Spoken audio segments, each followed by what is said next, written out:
Hello everyone, I'm Mara Benitez, Library Assistant at the Seguin Public Library, and today, in celebration of Hispanic Heritage Month, I'll be sharing my family's recipe for Tres Leches cake. Along the way, we'll learn about a bit of Hispanic food culture, baking science, and even practice a little math. So parents, grab your kiddos, we're going to have some family fun and finish off with a yummy cake to celebrate. Tres Leches cake can be found in many Hispanic households in times of celebration, whether that be weddings, birthdays, or holidays. Many Hispanic countries claim to have invented the Tres Leches cake, each putting their own spin on this sweet and spongy dessert. The official origins of the dessert remain unknown, but it has undeniably become a staple dessert in many Hispanic households. While a box of white cake mix works in a pinch, nothing beats a Tres Leches cake made from scratch. My family has been using the same lazy daisy cake recipe for years. It's quick, it's delicious, and it works perfectly for Tres Leches cake. The original recipe makes an 8-inch square cake, but today I'll be doubling the recipe to make it family-sized. To get started, let's preheat the oven to 350 degrees and generously butter a 9 by 13-inch baking pan.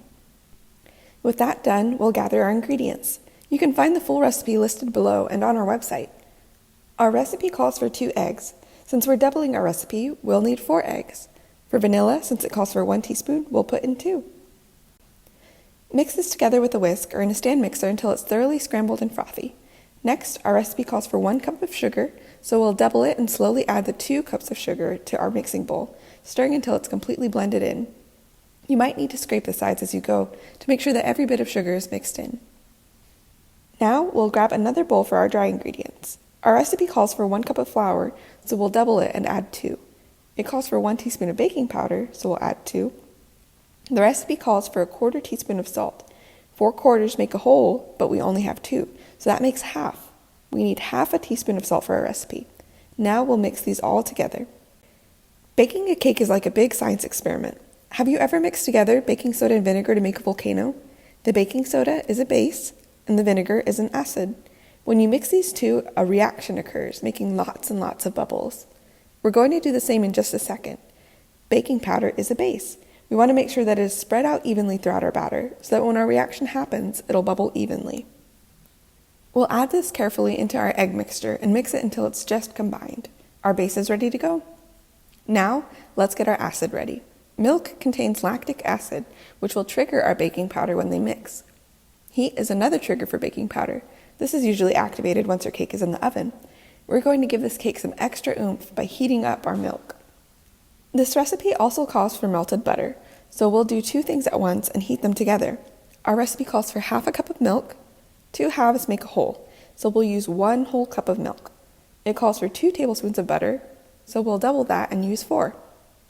Stick it in the microwave for a minute or 2 until the butter is melted and the milk is hot. Now, get ready for bubbles.